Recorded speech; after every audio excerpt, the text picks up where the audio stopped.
18. Norik could not move, could not even breathe. It felt as if a giant hand had taken hold of him and sought to crush his entire body to a tiny pulp. In some ways, he welcomed it, for with his death would at least end his guilt. No one else would die because he had sought to rob a tomb and instead unearthed a nightmare. Then, just as he prepared himself to die, a tremendous force threw him upward. Norik flew hard, almost as if he had been fired off by a catapult. So instead of a crushing death, he would eventually fall to his doom. Unlike the short drop aboard the Hawksfire, Norik felt certain that this time he would not survive. But someone, caught him by one arm, slowing his flight. Norik tried to see who it might be, but turning his head toward his would-be rescuer brought about an overwhelming sensation of vertigo. He lost all sense of direction, no longer even able to tell up from down. Without warning, Norik struck the ground, the sand doing very little to prevent the jolt from knocking him nearly senseless. For some time, the battered veteran lay there, cursing the fact that he seemed to end up in such a position more often than necessary. His body ached to his bones, and his vision revealed nothing to him but blurs. Yet despite all that, he at least felt less pain. Whatever spell Galeota had cast before her death had at some point ceased, and with it had also gone the crushing suffocation. He heard thunder, and knew from the general grayness his unfocused eyes could make out that he had returned to the storm-swept desert near Lut Gholein. Norik also sensed that he had not come here alone, that even now someone stood over him. "Can you stand?" a familiar female voice asked gently. He almost told her that he had no desire to, but instead forced himself as best he could to a sitting position. Doing so made his head spin, but at least Norik felt some pride at accomplishing the simple task by himself. His vision finally cleared enough for him to see who had spoken. It proved to be the dark-haired woman he had not only seen just before the walls had closed in, but also now recalled as one of the faces on the statues he had passed during his second sojourn into the dream version of Horazon's tomb.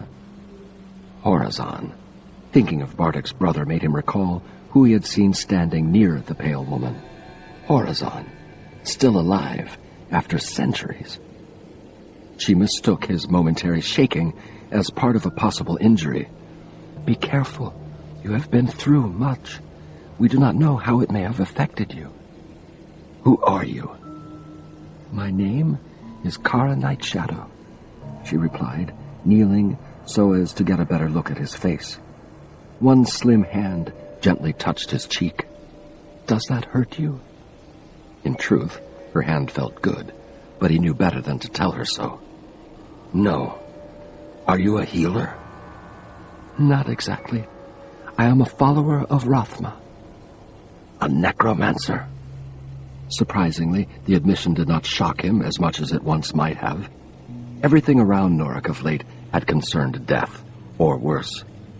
A necromancer certainly fit well into the pattern, although he had to admit he had never seen an attractive one before.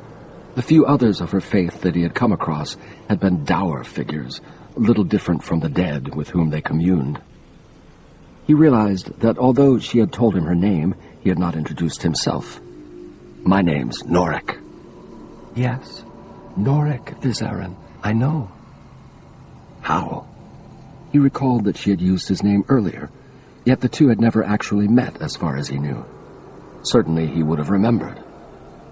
"I have been hunting for you ever since you left Bartek's tomb with the armor." "You? But why?" She leaned back, apparently satisfied that he had not suffered much from their ouster from Horazon's bizarre domain. "Along with the Viserai, my people took the responsibility for hiding the warlords and sorcelled remains. We could not destroy either the body or the armor at that time, but we could keep them from those who might find a use, either corrupted mages or deadly demons." Norik remembered the monstrous creature in the sea. "Why demons?" "Bartek started out as a pawn of theirs, but even you must know that by the time of his death, even the lords of hell looked in awe at his power. Although only a portion of his total might, what remains in the armor itself would be enough to entirely upset the delicate balance of life and death in the world, and even, perhaps, beyond. After all that he had seen, he had little trouble believing her. Norik struggled to his feet, Kara assisting him. He looked down at her, thinking back to what had just happened. "You saved me." She looked away, almost seeming embarrassed. "I had some part in it." "I would have died otherwise, right?" "Very likely." "Then you saved me. But why did you do it? Why not simply let me die? If I had, the armor would have been left with no host. It would have been powerless."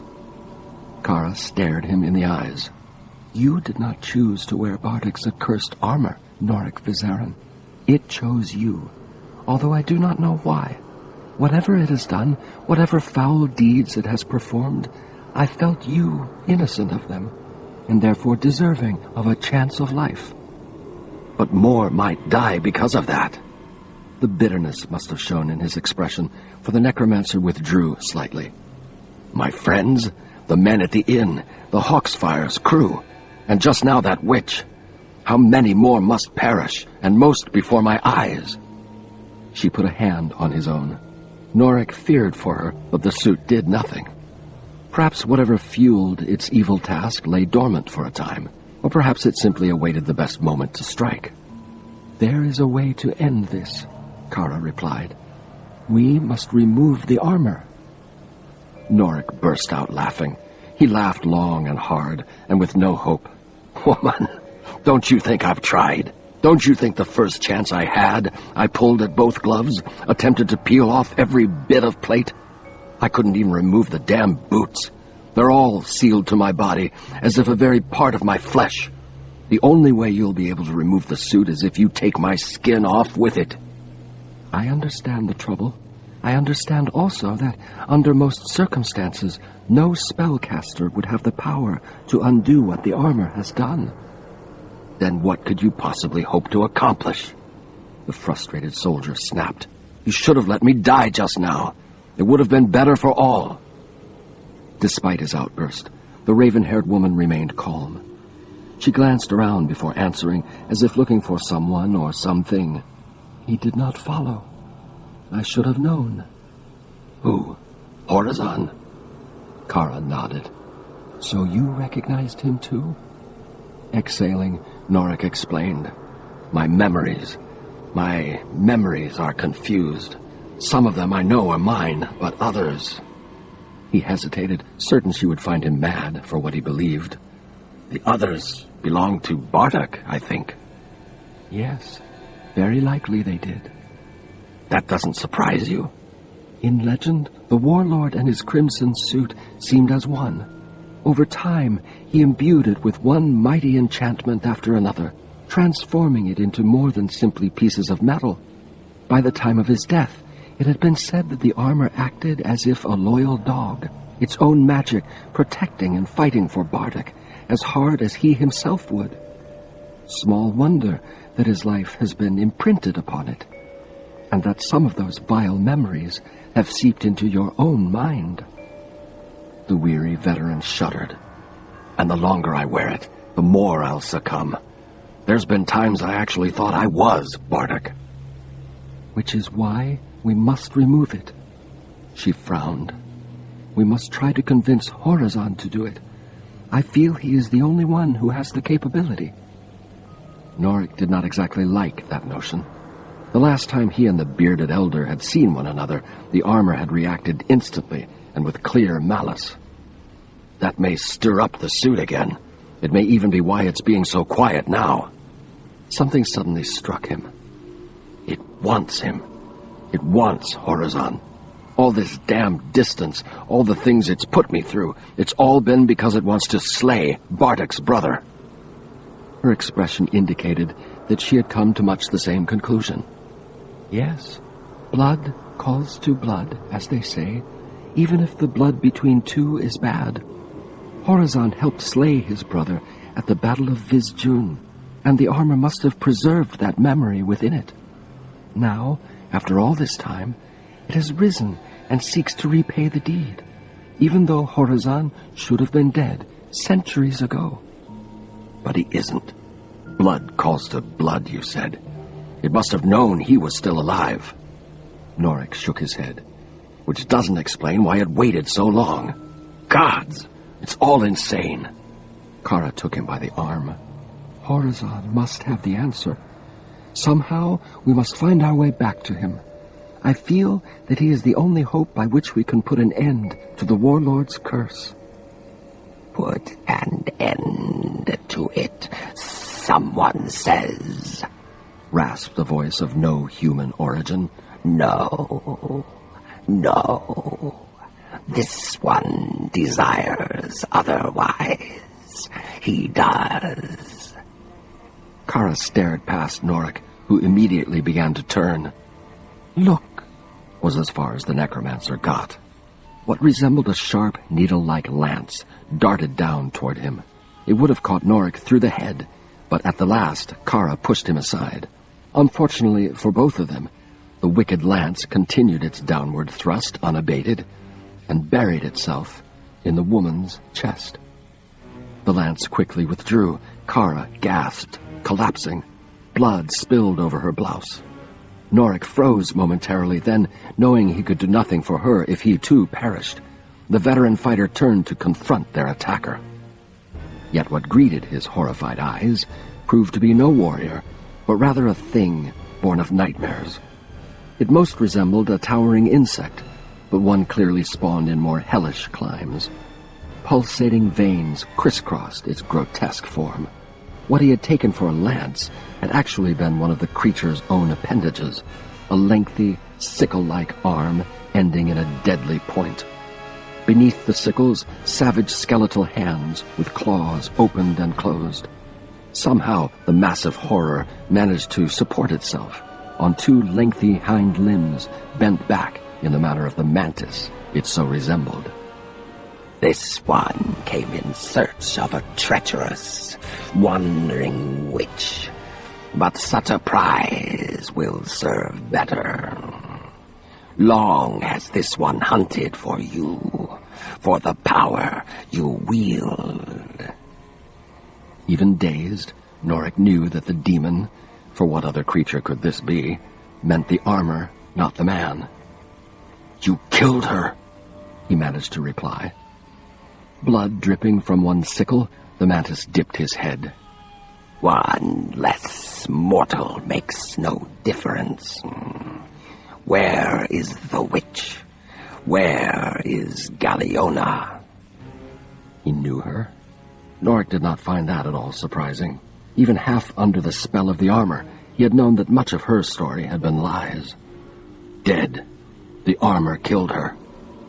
An intake of breath indicated to him that the demon found this startling. She is dead? Of course. This one sensed something amiss, but did not suspect that. He began to emit a peculiar, rattling noise, which the soldier at first thought anger. Only after a time, however, did it become clear that the monstrous insect laughed. The bond is severed, yet still this one roams the mortal plane. The tie is broken, but the blood spell preserves. This one could have slain her all along. What a fool Zazax has been. Norik took the demon's enjoyment as a chance to look at Kara. Her entire chest had turned crimson, and from where he stood he could not tell if she even breathed. It pained him to have her, the one who had tried to save him, die before his very eyes without being able to do anything about it. Spurred on by anger, Norik took a step toward the mantis, or at least tried to do so. Unfortunately, his legs, his entire body, refused to obey him. "Damn you!" he roared at the suit. "Not now!" Zazax ceased laughing. The deep yellow orbs fixed on the helpless human. Fool! Think you to command the greatness of Bartok? This one thought to peel the armor off your cold corpse. But now, Zazak sees this would have proven a terrible blunder. You are needed, at least for the time being. The mantis raised one spear-like tip toward the breastplate. Immediately, Norik's left hand reached out, but not in defense. Instead, to his horror, it touched the demon's own appendage as if in acknowledgement. You would be whole, would you not? Zazak asked of the suit. You would desire the return of the helm separated from you so long ago. This one can take you to it, if you like. In response, one booted foot stepped forward. Even Norik knew what the lone movement meant. Then go we shall, but it must be done quickly. The mantis turned and started off. Norik had no choice but to follow, the armor soon marching alongside the demon. Behind the desperate soldier, Kara bled away, the last drops of her life.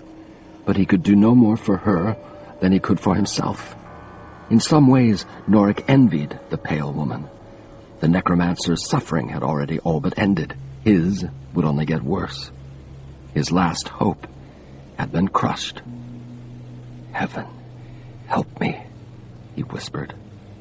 The mantis apparently had sharp hearing, for he immediately fell upon the hopeless words. Heaven. No angel will there be to help you, fool of a human. Too afraid they are, too cowardly. We walk the world in numbers. The demon master awakes, and the human stronghold of Lut Gholein prepares to suffer a horrific end. Heaven, you would do better to pray to hell. And as they continued on toward their destination, Norik could not help but think that on this, the demon might just speak the truth. Kara felt her life ebbing away, but she could do nothing about it. The demonic creature she had seen had moved with inhuman swiftness. Perhaps she had saved Norik, but even that the necromancer doubted. She drifted along, each drop of blood leaving her body, bringing her close to taking her next step in the overall scheme of the balance. Yet despite her deep beliefs, Kara wanted nothing more at the moment than to return to the mortal plane. She had left too much undone, had left Norik in a position that he could not possibly survive without her aid. Worse, demons walked her world. Further evidence that every follower of Rathma was badly needed. She had to return. But such choices were generally not given to the dying. What should we do? A voice in the distance asked, a voice that Kara felt she knew. He said that we should give it back when we felt we must. I feel we must. But without it? We will still have time, Satan. He may have said so, but I don't trust him. A brief, throaty chuckle. Trust you to be the only one capable of not trusting one of his grand kind. Save the remarks. If it's got to be done, let's do it. As you say. Kara suddenly felt a great weight upon her chest. A weight that felt so good that she eagerly welcomed it, took it into her very being. It had a tremendous familiarity to it that caused her to reminisce about little things, such as her mother feeding her fruit, a butterfly, the color of rainbows, landing on her knee while she studied in the forest, the smell of Captain Geronen's freshly cooked meals, even a brief glimpse of Norik Vizaren's weathered, but not unhandsome, face. The necromancer suddenly gasped as life enfolded her again. She blinked, feeling the sand, the wind. Thunder rumbled, and somewhere distant she heard what seemed the sounds of battle. It did, as he said it would. I should have used it on myself. Kara knew that voice now, although it had changed some from just a few seconds before. Now it sounded more as she would have expected it to sound, the rasping words of a dead man. I know. Satan Trist retorted to some silent response. Only her. Opening her eyes, the enchantress stared up at the solemn forms of the grinning revenant and his Viserai companion. What? How did you find me? We never lost you. We let you go and followed. His eyes narrowed. But here in Aranok, we knew you were around, but could not see you until now. They did not know exactly where she had gone when Horizon had led her down into his underground sanctum. The spell binding her to them had kept them in the general area, but both the sanctuary's location and its incredible magic had left the revenants baffled. She could have been directly underneath, and neither would have noticed. Her strength returning, the dark mage tried to push herself up a bit. Something slid from her chest. Kara instinctively caught it with one hand and marveled. Her dagger. Trist's smile had taken a decidedly bitter turn. The bond is broken. The life force we took is yours. He looked frustrated. We have no more hold over you. The necromancer looked down at her chest. Blood covered most of the blouse, but the horrible wound inflicted on her by the demon had sealed over, the only sign of its earlier presence, a circular mark, as if someone had tattooed Kara there. Looks much healed. She covered the area up again, glaring at the undead, despite the fact that he and Faustin had just gifted her with a second chance at life. How did you do that? I've never heard of such a feat. The wiry corpse shrugged, his head tipping to the other side. He, my friend, said that the dagger was a part of you. When you were bound to us, some part of you came with. We returned it to make you alive. He grimaced as best he could. Nothing keeps you tied to us anymore. Except one thing. Norik. Kara forced herself up. Trist stood back, but to her astonishment, Faustin lent a hand. She hesitated at first, but realized that the revenant only meant to help. Thank you. Faustin blinked, then rewarded her with a brief, tight-lipped smile. You bring life to the deadest of the dead. Now, we're even. Satan Trist jested. What about Norik? We think he nears Lutgolain. Even though they had saved her, the necromancer could not let them slay their former friend. Norik is not responsible for your deaths. What happened to you, he could not prevent. The two stared back at her. At last, Faustin blinked again, and Trist replied, We know. But then why? Kara stopped. All along she had assumed that they hunted their murderer, who naturally could only be Norik. Only now, looking at the duo, did she understand that her misconceptions had led her astray. You do not pursue Norik in order to exact revenge on him. You pursue Bartek's armor. Although they did not answer her, she knew that she had not been wrong. You could have told me. Trist did not reply to that either, instead abruptly announcing to Kara, The city is under siege. Under siege? When had that happened? By who? One who also seeks to raise the dead, or at least the bloody specter of Bartek. Where did all these madmen come from, Kara wondered, and that made her think of the ragged figure from whom she had most recently escaped. Turning around, she looked for some sign of the arcane sanctuary, but to no avail. The desert sands swirled in the wind, the dunes looking as if they had remained untouched for years. Yet somewhere around here the earth had opened up and deposited her and Norik on the ground.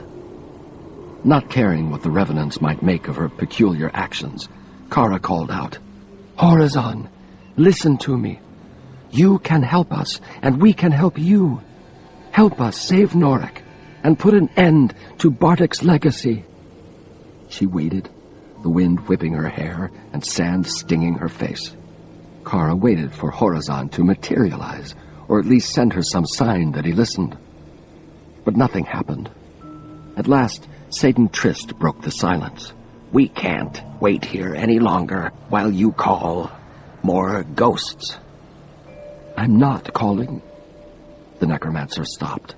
Of what use trying to explain to the revenants that Horazon had survived the centuries and lived, albeit as a madman, under their very feet? For that matter, why had she even hoped that Bartek's brother would join with them in this dire venture? He had already shown that, if it had been up to him alone, Norik would have perished along with the armor. Some legends concerning Horazon had painted him as a hero in comparison to his brother, but this same hero had also summoned demons, bending them to his will. Yes, his war against Bartek had definitely been about self-preservation as much as anything else. There would be no aid from the ancient Vigerai. We go, Trist added. You come or not. Your choice, necromancer. What else could Kara do? Even without Horazon, she had to go after Norik.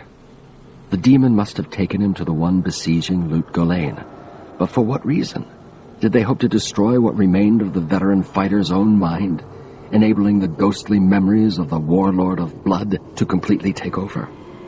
A terrifying thought for all people everywhere, not simply poor Norik. Many scholars had assumed, quite rightly, that had he defeated his brother, Bartek would have wreaked his evil upon the rest of the world until it had all fallen under his heel. Now, it seemed, like Kara, he had a second chance to succeed. As a follower of Rothma, she could not permit that, even if it meant having to kill the armor's host.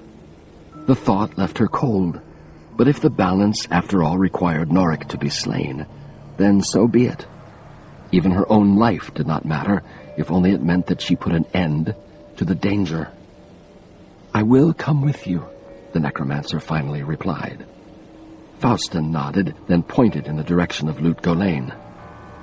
Time is wasting, he says.